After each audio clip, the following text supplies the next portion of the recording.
இயேசு கிறிஸ்துவில் பிரியமான சகோதர சகோதரிகளே, இது தவக்காலம் 13ஆம் நாள். இன்று திங்கட்கிழமை. கருணையும் இரக்கத்தையும்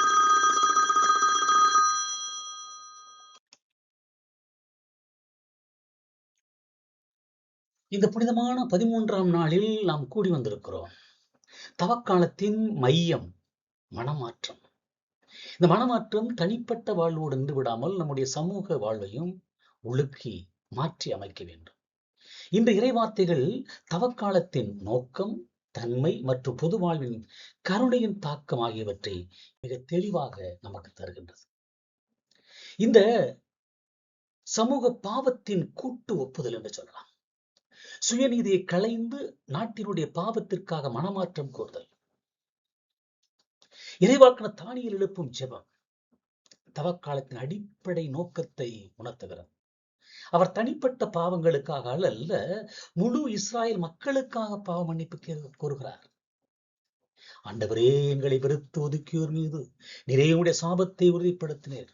நாங்கள் பாவம் செய்தோம், அநீதி செய்தோம், கலகம் செய்தோம், உம் கட்டளைகளையும் நீதி நியமங்களையும் கடைபிடிக்காமல் மிடுந்து விலகிச் சென்றோம் என்று தன்னைத்தானே முழுமையாக வெளிப்படுத்துகிறார். கார்பரல் சின், கூட்டு பாவம். தானியேல் நான் பாவம் செய்தேன் என்று சொல்லவில்லை, மாறாக நாங்கள் பாவம் செய்தோம், நாங்கள் அநீதி செய்தோம் என்று கூறுகிறார். இதுவே தவக்காலத்தின் ஆழமான நோக்கம். ஒரு குடும்பமாக, ஒரு சமூகமாக, ஒரு நாடாக மனமாற்றம் அடைய வேண்டிய காலம் இந்த காலம். நாம் நமது தவக்காலத்தின் தனிப்பட்ட பாவங்களை ஒப்புக்கொள்வதோடு மட்டும் நின்று விடக்கூடாது.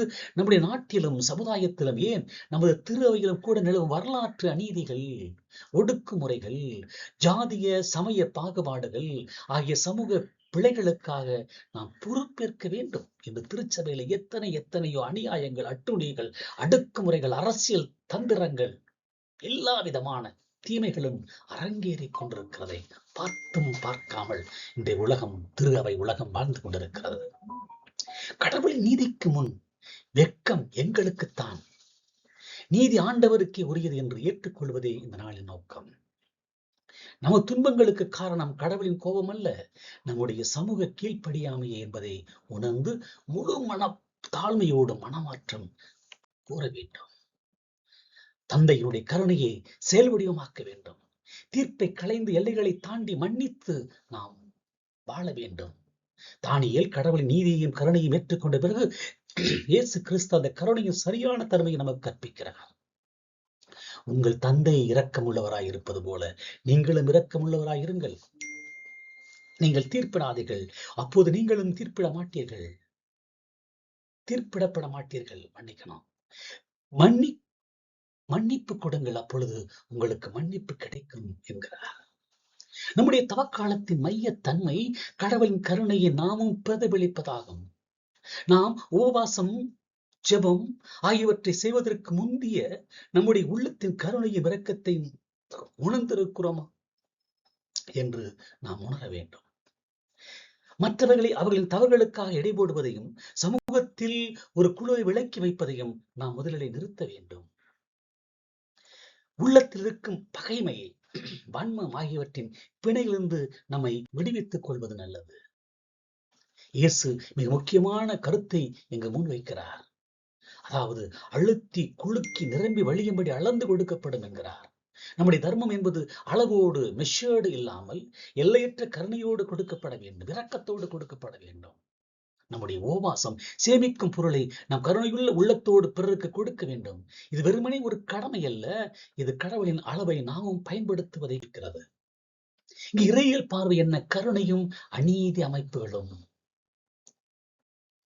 அளக்கப்படாத கருணையை சமூகத்தில் செலுத்துதல், தானியேலின் கூட்டுப்பா ஒப்புதலும், இயேசுவின் எல்லையற்ற கருணையும் நமது பொதுவாழ்வில் எவ்வாறு இணைய வேண்டும் என்பதை இன்றைய நாள் நமக்கு உணர்த்துகிறது.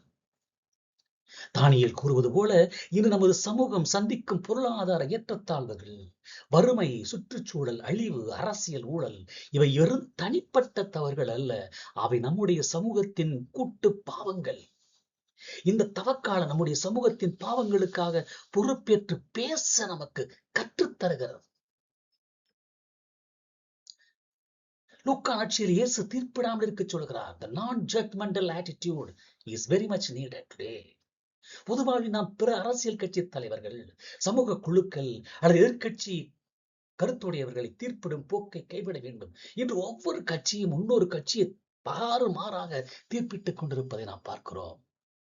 நமது கருணை, நமது நீதி அமைப்புகள், நீதிமன்றங்கள், அரசினுடைய திட்டங்கள் மற்றும் சமூக பாதுகாப்பு அமைப்புகள் ஆகிய அனைத்திலும் இது பிரதிபலிக்க வேண்டும். நாம் வளர்ந்து கொடுக்கும் நீதியை விட்டுவிட்டு ஏழைகள், அகதிகள் மற்றும் ஒடுக்கப்பட்டோருக்காக நிரம்பி வழியும்படி கருணையை கொடுக்க வேண்டும். ஏனெனில் நாம் எந்த அளவியால் அளக்கிறோமோ அதே அளவியால் அளக்கப்படும். இறுதியாக கருணை வாழ்வின் பலனை நாம் அடைவோம். தவக்காலத்தின் 13ஆம் நாளிலே நம்முடைய ஆன்மீக பயணம் உண்மையான கருணையை நாடட்டும். தானியேலைப் போல நம்முடைய தனிப்பட்ட பாவங்களையும் நம்முடைய சமூகத்தின் பாவங்களையும் மனத்தாழ்மையோடு ஒப்புக்கொள்வோம். இயேசு கற்பித்தது போல நம்முடைய தந்தை இரக்கமுள்ளவராய் இருப்பது போல நாமும் எல்லையற்ற இரக்கத்தை செயலில் காட்டுவோம். நாம் மனதார மன்னிக்கும் போதும் மனப்பூர்வமாக கொடுக்கும் போதும் நமது தவக்காலம் கடவுளின் அளவை கொண்டு அளக்கப்படும் பலனை அடைவோம். எந்த அளவையால் அளக்கிறோமோ அதே அளவையால் அளக்கப்படும். கொடுப்போம், பெறுவோம். ஆமென்.